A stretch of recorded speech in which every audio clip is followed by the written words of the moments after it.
क्या है खाटू श्याम मंदिर का रहस्य? खाटू श्याम मंदिर में पूरे शरीर की नहीं, सिर्फ श्याम बाबा के शीश की प्रतिमा क्यों है? राजस्थान के एक छोटे से गांव खाटू को महाभारत के इतिहास से आखिर क्या जोड़ता है? और कैसे सिर्फ एक शीश बन गया महाभारत के महायुद्ध का साक्षी? क्या ऐसा कोई चमत्कार है इस मंदिर का जो हर साल लाखों लोगों को नंगे पैर यहां खींच लाता है? और ऐसा क्यों माना जाता है कि जो खाटू श्याम के दरबार में सच्चे मन से सिर झुकाता है, वो खाली हाथ लौटता नहीं? इन सवालों के जवाब खाटू की गलियों में नहीं, वे छुपे हैं हजारों साल पीछे महाभारत के समय में। जब हम महाभारत की कथा सुनते हैं तो हमारे मन में कृष्ण, अर्जुन, भीष्म और कर्ण जैसे नाम आते हैं। लेकिन इस महायुद्ध से जुड़ा एक ऐसा योद्धा भी था जिसका नाम बहुत कम लिया जाता है। वो योद्धा सबसे शक्तिशाली था और फिर भी उसने कभी युद्ध नहीं किया।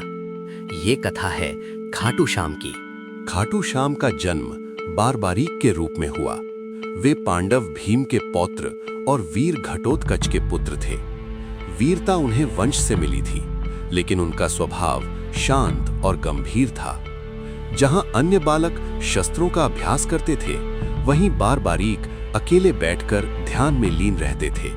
बारबारीक को युद्ध का घमंड नहीं था। वे शक्ति चाहते थे, लेकिन किसी को हराने के लिए नहीं।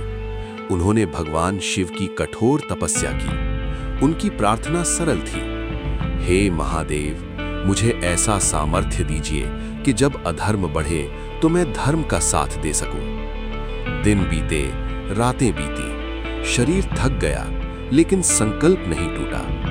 अंत में उनकी भक्ति से भगवान शिव प्रसन्न हुए। भगवान शिव ने बारबारीक को 3 दिव्य बाण दिए।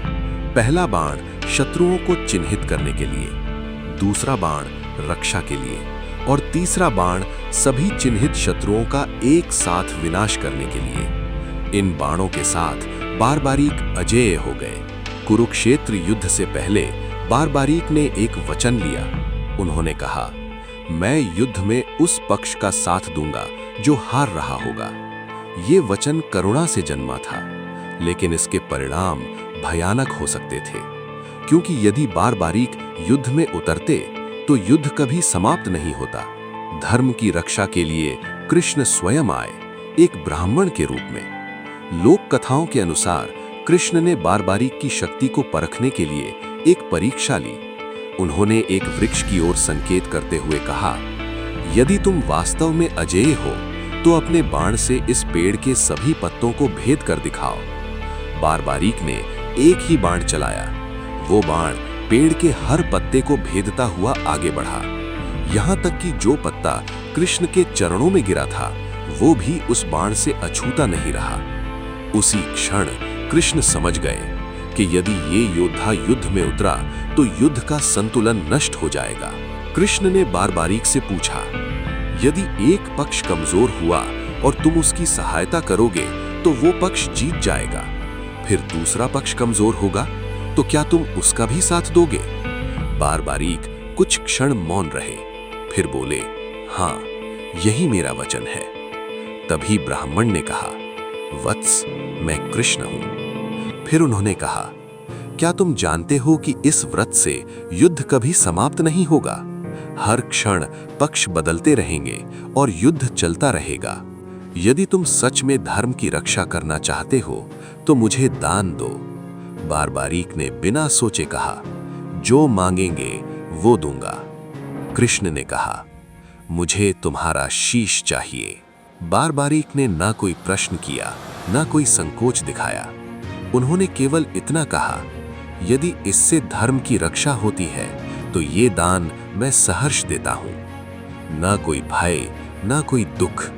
ये मृत्यु नहीं थी, ये सर्वोच्च बलिदान था। कृष्ण ने कहा, तुम पूरे युद्ध के साक्षी बनोगे और कलयुग में तुम मेरे ही स्वरूप में पूजे जाओगे। समय बीता। लोक कथाओं के अनुसार कई वर्षों बाद राजस्थान के खाटू क्षेत्र में एक चरवाहे ने देखा, एक गाय रोज एक ही जगह दूध अपने आप गिरा रही थी।